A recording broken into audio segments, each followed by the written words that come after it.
Welcome once again to Let's Talk Marriage.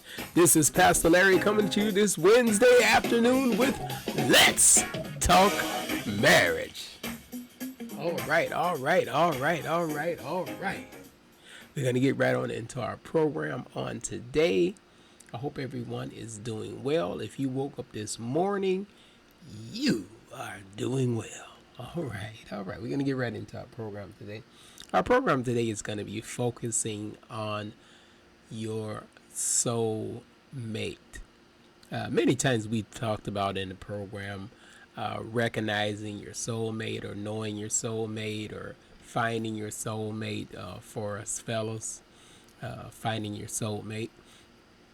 And a lot of times people are unequally yoked together, or they get together with someone that's someone that they don't have anything in common with, or someone that's not going, or not necessarily in common with, but someone that's going into a opposite direction of what they're going into, or they're holding on to their past hurts and things of that nature.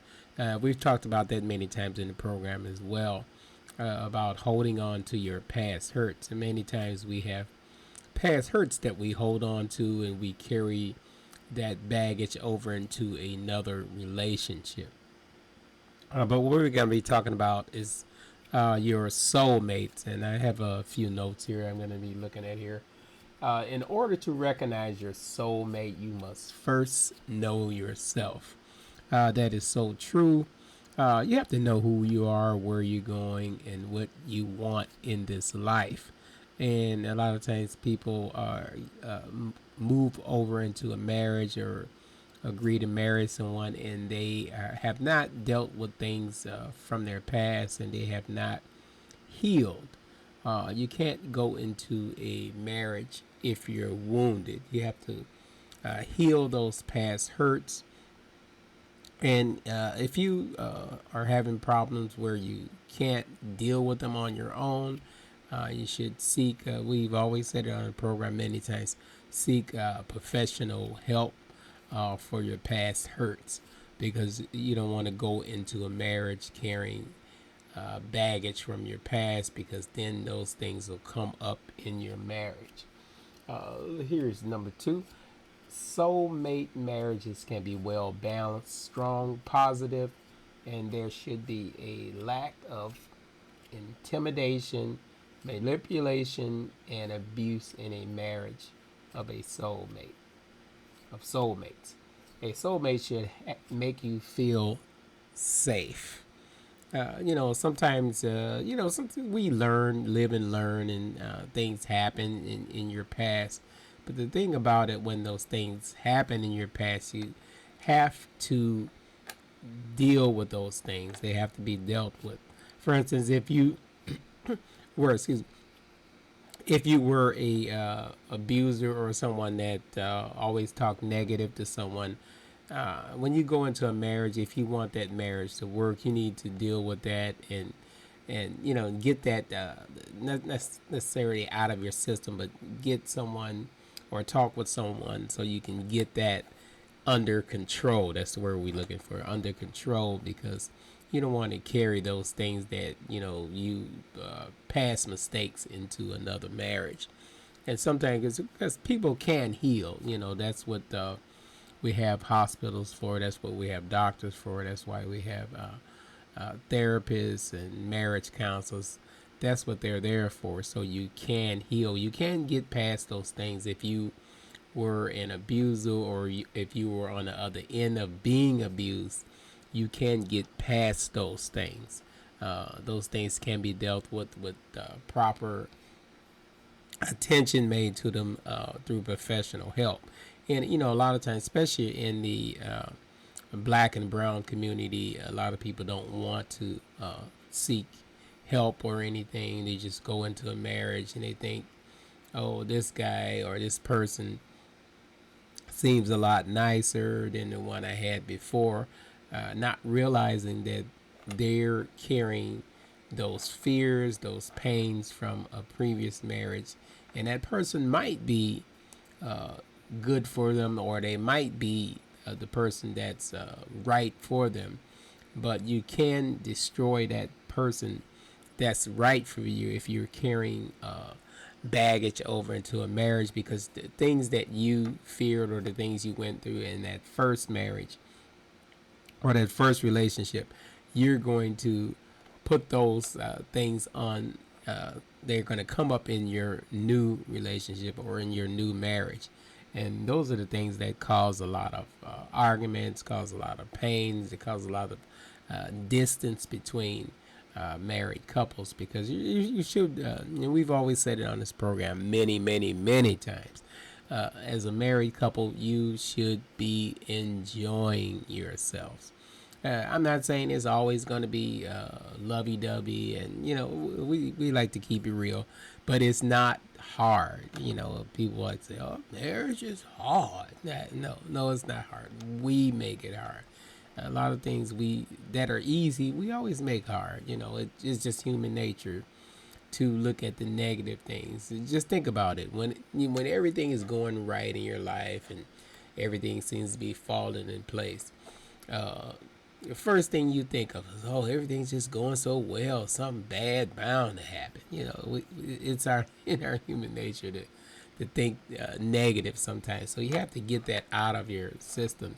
And sometimes you go into marriage, especially if you came from a marriage where there's a lot of negativity, there were a lot of negative things going on. You are going to be especially if that person seemed perfect to you, compared to where you came from, they're gonna seem perfect, and you're gonna be thinking, oh, this something, he's hiding something or she hiding something. So you have to make sure that we get those things out of our system, and deal with them. There's nothing wrong with talking to. If you don't want to seek professional help, always speak to, if you attend church, which you should be as a married couple, you should be attending church. That's one of the things that keep your marriage strong, is you both have a spiritual background. It's nothing wrong with, if you don't want to seek a professional help or marriage counselor. There's nothing wrong with talking to your pastor, but make sure when you talk to your pastor, has a few miles on him. What I mean by that is he's been married for a little while. If he's been married for a while, then you can talk to them, because I'm pretty sure anything that you're going through, they experienced it or might have experienced what you having problems with in your marriage. And more than likely they might have had it come up in their marriage. So you talk to a married couple, with your pastor that's been married for a while again. Here's number 3 here. A relationship with a soulmate is expected to be a natural fit and usually feels like it is meant to be. Even so, every marriage, even a marriage of soulmates, takes the two spouses giving priority to their marriage relationship. So even though it's your soulmate, you still have to work on it. It's not hard, but you have to work on it. And when it's something that I've always heard people say that, and it's so true, that they say they have a job that they love, and when anytime you have a job that you love, it's not hard work because you enjoy it. So if you're enjoying your marriage, it's not hard work. But it is work. You still have to work on your marriage. You still have to, the things that you use to get your spouse, you should continually do those things. Don't make a 90% change after you get married. It's like, what happened to the person I married? Because people do change. They grow older. When you grow older, you should grow wiser. The mistakes that you made at the beginning of the marriage, you should not still be making those same mistakes. And then sometimes things come up. Sometimes you forget about things, and that's why when you forgive someone in your marriage, you should not bring those things up when you get in the middle of an argument. You bring up, why you bringing up old stuff? You should not be bringing up things from the past. When you're having a discussion, you should focus on the future with your spouse and enjoy your spouse. And you know, when you have your soulmate, you're going to know it's your soulmate. And again, even if it's your soulmate, it's not going to be perfect, but it will be joyous if you enjoy your each other. Okay, a soulmate partner often feels like a mirror to their spouse through, uh, though this does sound a bit boring. You know, it might sound boring, you know, if you both of you seem the same, and you know, but that's how it is when you have a soulmate. You both have your likes, and you have your own likes. You lose your own characteristic. Let's just put it way, or your own personality. You don't lose that. It's blended with another person to become one. You don't you know lose who you are in that marriage. You know you two people that are one. Okay, here's another one. A marriage to a soulmate is filled with honesty and support, but then so are successful marriages of couples who don't believe they are soulmates. That's kind of interesting. Hey, let's read that again.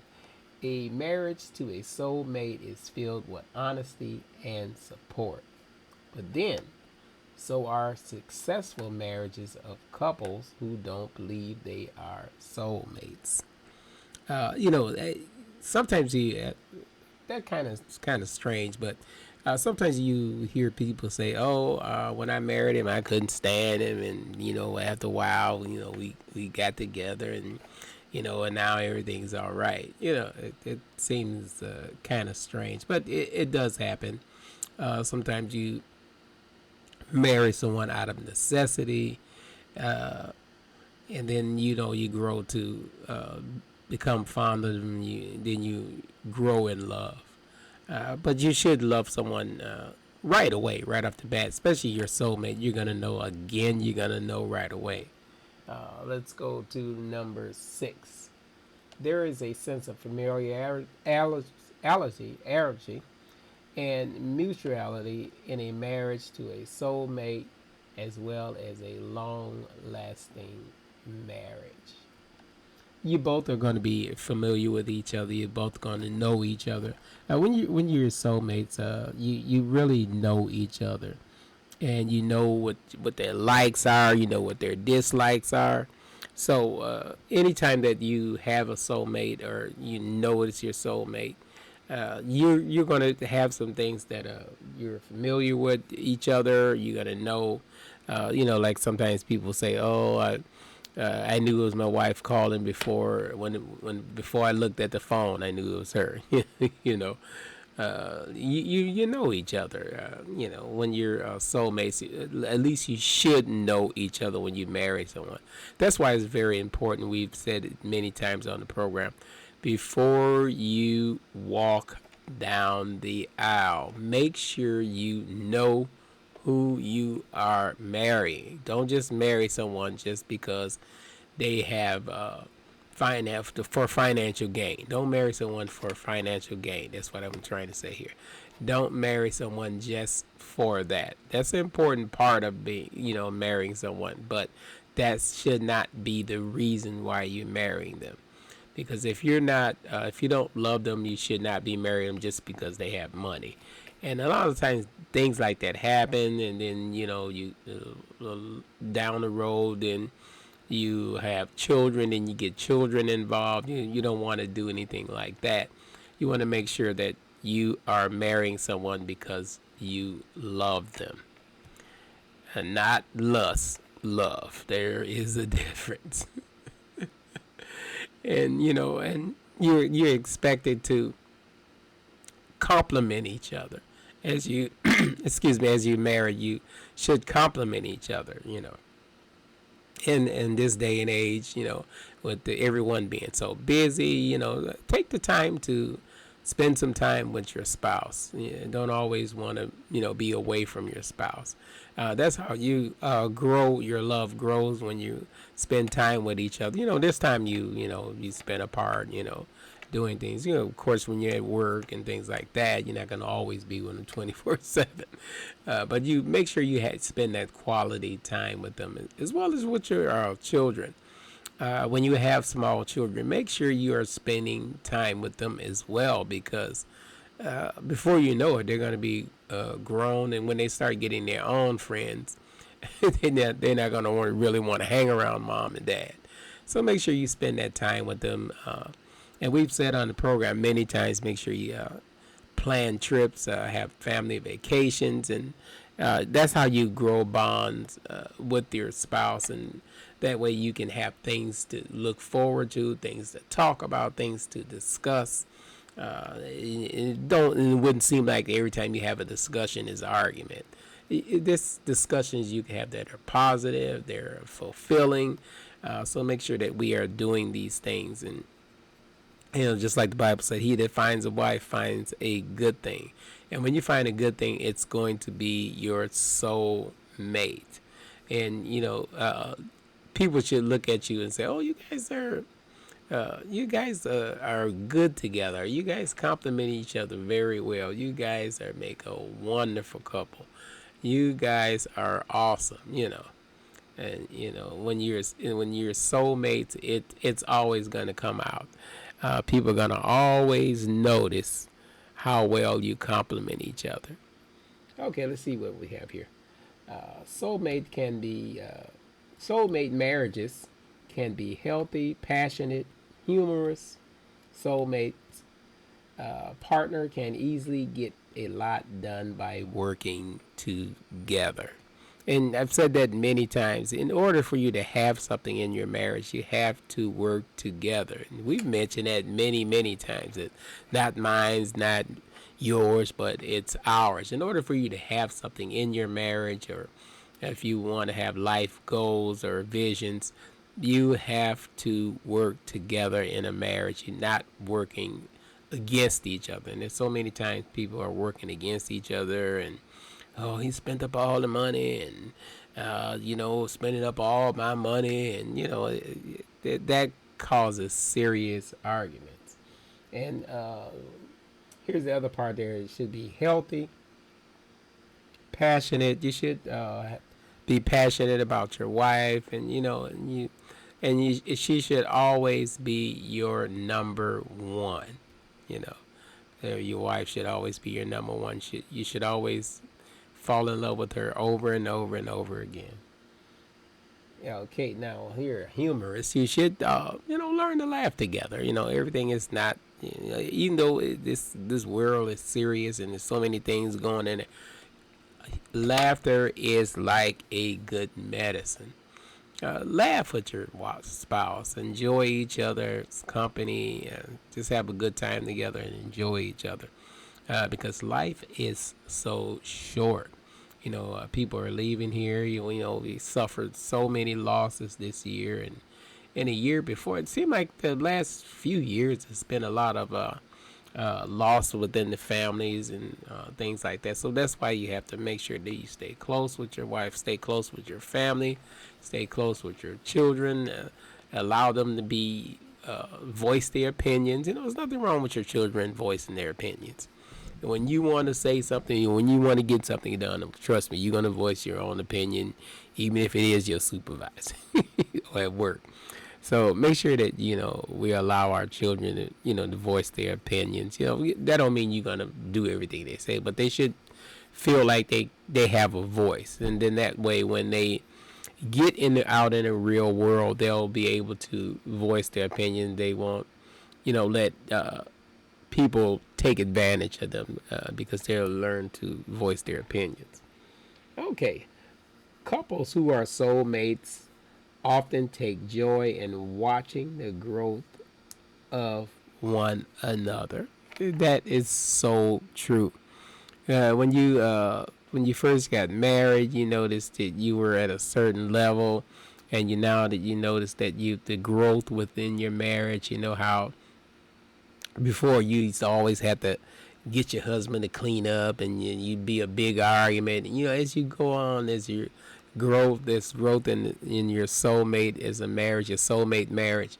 You notice your husband he's always helpful. He's doing things around the house. You don't have to ask. He makes sure the children are doing what they should do, and if the children got a strong disagreement, he steps in and smooths out things between you and the children.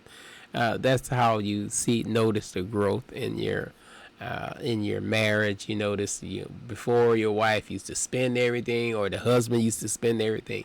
Now they're very considerate of each other, and they watch things, they save things together, and you notice the growth in your marriage, the difference, and there should be growth in the marriage. Especially a soulmate marriage, it progresses as the years go by, and if it's your soulmate, it's going to get better and better as the years go by.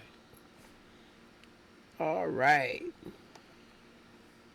A soulmate will accept you, who you are, will bring out the best in you. That is true. Your soulmate should bring the best out. And your soulmate is not one that's going to be always criticizing you every time you do something. They have something negative to say. They're going to always say something positive. Even if you mess up, they're going to have something positive to say, or they're going to figure out a way to be critical without sounding negative. And there is a way of doing that. You can be have your opinion without being negative. You can have your opinion showing a positive opinion in a negative situation. When you grow as a soulmate, these are the things that you look for. And back to the children, your children sees what goes on in the marriage. They know when you guys are arguing. They can pick up things like that. That's why sometimes they get to school and act out their frustration, because we forget that our children have feelings. They are humans. They have feelings, and they can sense things. And most of the time, they can sense things quicker than adults can. They know when there's tension in the air, there's tension in the household. They know folks slamming doors and making little comments. They pick those things up. And guess what? When they get to school, they're going to be doing the same thing with their teachers. They're going to have, have a little attitude. It spills off. I had a message the other day that your actions affect other people. That's what it was. Your actions affect other people. What you do affect other people, and what you do in your marriage affects so many different people. Because you never know how many young couples are watching you, especially if you've been married a while. They tend to look up to you, even if they never say anything. They're gonna look up to you, and they every once in a while they'll make a comment and say, "Oh, you guys are so great," and things of that nature. So that's why you have to make sure that you are, how they used to say, on your P's and Q's.